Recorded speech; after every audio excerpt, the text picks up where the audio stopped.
Vous êtes beaucoup à me demander où est-ce qu'on en est de l'énorme catastrophe de hier soir et surtout si on a trouvé d'où ça venait. Vous savez, hier soir, on rentrait de quelques jours de vacances chez ma grand-mère pour Noël où ça a été déjà assez compliqué, c'est-à-dire qu'il a fallu choisir entre chauffage eau chaude ou mettre le four en route et se faire à manger parce qu'elle a cassé la chaudière et le comptoir avait pas assez de puissance.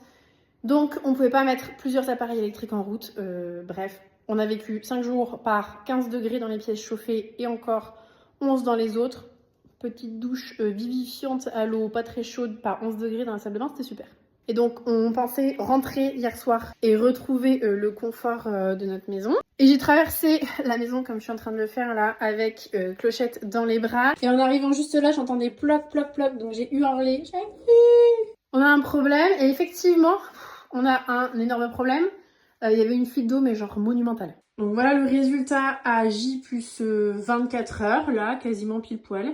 On a pensé trouver d'où venait la fuite, et en l'occurrence des toilettes. Donc on a rallumé, on est revenu une demi-heure plus tard en disant ok, allez, au moins on peut avoir une douche chaude. Que nenni, il y avait de la flotte partout, mais il y avait genre, enfin, regardez la vidéo d'hier, il y avait genre 1 ou 2 cm quoi, c'était impressionnant. Peut-être même 3, je sais pas. Donc ce matin, assurance. Évidemment, le plombier ne répond pas, celui qui a fait l'install, donc on en a appelé un autre qu'on connaît qui travaille bien. Mais il faut pas trop toucher pour les assurances, pour qu'elles fonctionnent. Et donc, a priori, ça serait venu du robinet du haut, parce que juste en haut de l'escalier, là, qui est pas fini, il y a une autre petite salle de bain que je vous montrerai. Et là, c'est encore mouillé, là, on voit, et du coup, on a peur qu'il y ait une deuxième fuite, en fait. Pareil, on n'a pas toute l'explication, va falloir voir avec l'expert, etc. Mais l'installation a 1 an et demi, c'est pas nous qui l'avons faite.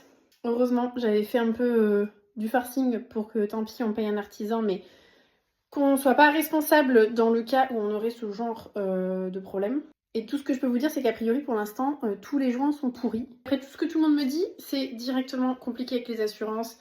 Enfin, je pense qu'en fait, cette chambre-là, qui est la chambre de Clochette, on va la revoir dans, je sais pas, 6 mois, 8 mois, enfin... Franchement, voilà, il n'y a pas mort d'homme, hein, ça reste que du matériel. Mais ceux qui nous suivent depuis longtemps, vous savez qu'on s'est quand même arraché pour réussir à faire cette chambre pour Clochette.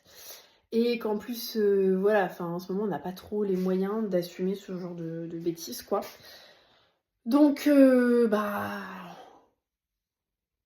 Voilà, il n'y a pas mort d'homme, tout le monde va bien, c'est pas la fin du monde.